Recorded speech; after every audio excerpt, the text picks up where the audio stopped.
Shawede, welcome to Born Extinct, my journey to acknowledgement of my ancestors and my authentic spiritual self. My name is Atkakwa, and I was born extinct.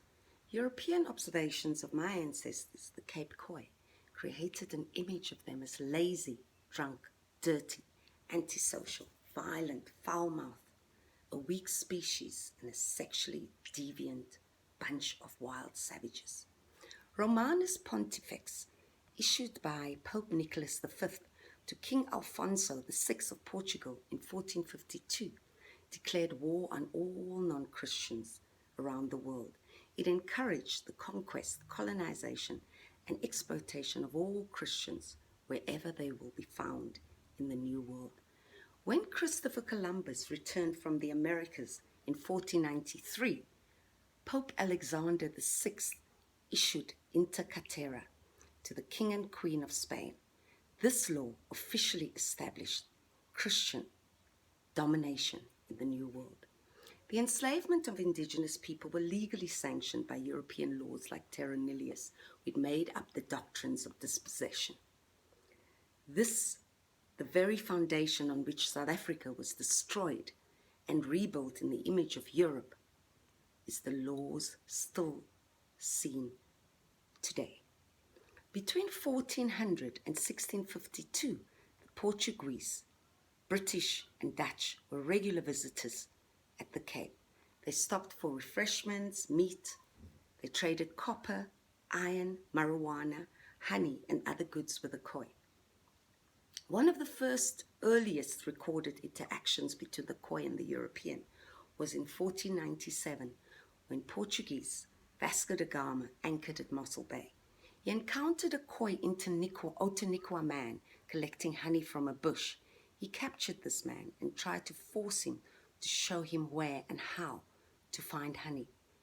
It was believed that honey was a treatment for scurvy, a despicable affliction rampant among sailors due to the lack of fresh foods.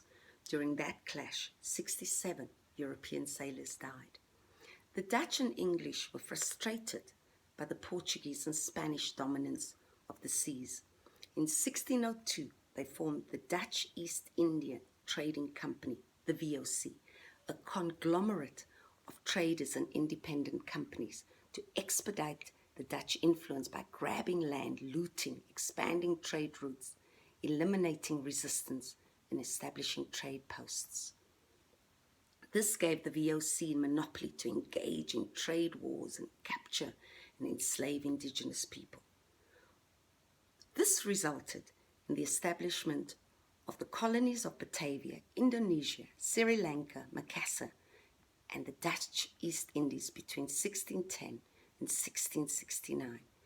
During this period, the Dutch started dumping prisoners and mutineers on Robben Island, 14 kilometers from the Cape. It was only in 1649, praising the fertility of the land, the health of the livestock, and the friendliness of the Khoi, that an instruction called Remonstrantie was given by the Dutch government to the VOC to establish a refreshment station at the Cape. In 1652, the VOC, eager to benefit from the spoils presented by the trade between Europe and the East, and without consultation with the Khoi, they established the refreshment station at the Cape.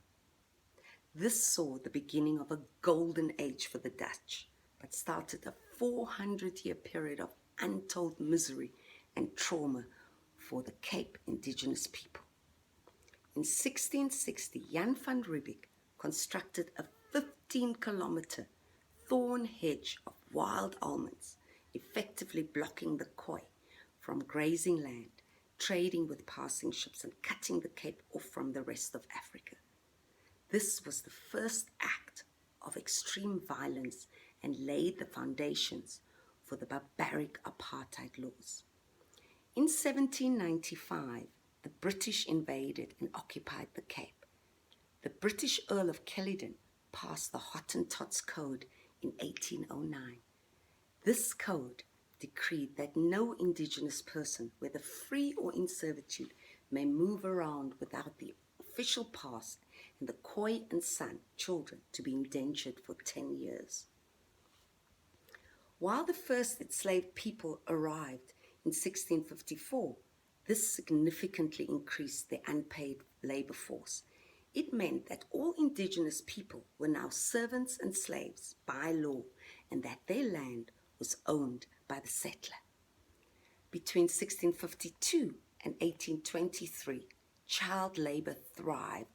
Tens of thousands of children were enslaved, indentured, and children as young as 5 worked on farms controlled through the barrel of the gun. Appointed magistrates and circuit courts were established to regulate the savage and punitive punishment and killings. These officials turned out to be even more corrupt and often had more child slaves and concubines than the new elite in the Cape. The initial core of Cape settler came from the United Provinces of the Netherlands. The VOC settlers also included people from other parts of Europe, including Lower Germany, Prussia, Belgium, France, the Baltic states, and Scandinavia. Wherever the VOC traded, men signed up to join them. The favorable conditions, including free passage, free farms, free seeds, free tools and equipment, free everything, and slaves, made recruitment very easy. In the first few years, they regularly raided and massacred the Khoi and San, taking whatever they wanted, including livestock, crops, women, and girl children. The invisibility of the Khoi and San goes beyond just education in South Africa. It extends to pop culture, entertainment, news media, and law. This very damaging result contributes to bias, discrimination, and institutional racism. Assumptions are established that Indigenous children are less innocent and in less need of protection than white children. Indigenous children are filling the void with devastating consequences. Indigenous children struggle with identity and their place in the world, as we see on the Cape Flats and other areas populated with Indigenous people. With the emergence of the Khoi and San, more articulate in colonial languages in the last 2 decades, the story of the Indigenous people and their continued existence is coming alive again. My ancestral village, more than 400 kilometers inland in the Karoo, was not spared these atrocities.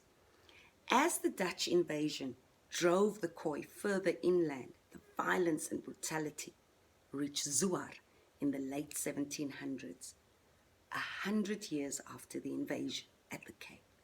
The Germans who arrived with the Dutch from the chaos of Europe at the time was gifted our land.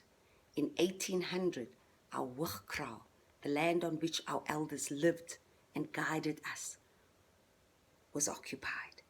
This was a period of great trauma as our youth were decapitated, enslaved, indentured, and our children were taken as concubines. My great ancestor, chief of the Atakwa, was a very powerful leader in our community. She spoke multiple European languages and was forced to work with these German settlers to build churches and schools. One of these churches celebrated their 200th year in September 2017. When the Germans returned with their media in 2017 to celebrate and prove that they did not harm us, we were harmed for a second time. This was shortly after they were forced to admit to committing genocide in Namibia, where they killed close to 1 million Herero and Nama people between 1904 and 1907. Our history is not recorded in South Africa. Our history, including land, documents, birth, and death registration, is held in museums in Germany. My people feel absolute mistrust of the settler. It is not surprising, as licenses to hunt and kill Khoi and San people were still being issued as late as the 1970s. Even today, it is not unusual for a Khoi or a San person to be brutalized and assaulted. by a settler. White historians and academics, the group responsible for the most damage to Indigenous people, in my opinion, agree that colonialism was an extreme oppression and an expression of racism.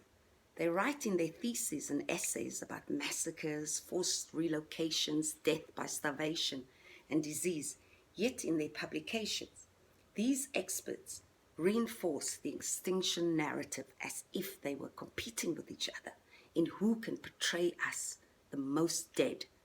Their interests, mostly self-serving, undermines the way Indigenous people choose to see themselves through accurate and respectful images of their spirituality, culture, and traditions. The white narrative, funded by the colonial masters and the church, printed hundreds of thousands of books claiming that the European colonizer arrived and settled while being assisted by Indigenous people in achieving drastic results, is celebrated the world over. Discovery, the History Channel, National Geographic, and others broadcasts to millions and are the chief promoters of Indigenous extinction. Since the beginning of television, they have been promoting the death of the Khoi and the San peoples of Southern Africa. They choose to believe that the poor, unfortunate, weak souls did not have resistance against smallpox, measles, and the likes. We are an inferior race, weak and primitive, destined to die out. Advanced weaponry and disease simply hastened the inevitable. Others just simply disappeared without a trace, and there was nothing that the European could do to save us. This ridiculous display of racism, ignorance, and blind commitment to a false narrative of the history of our country hides an insidious threat to equality and decolonization. Our own Indigenous historical narrative is that our ancestors were slowly, ethnically cleansed, enslaved, indentured, marginalized, and our culture and language banned, and our land stolen and looted. And we were forced into subservience. Next time, I would like to talk about stereotypes. Kai Gangangs for your time, Cape of Storms, Table Bay, Falls Bay, Cape of Good Hope, settler, it was not yours to take. I am a Khoi, and I was born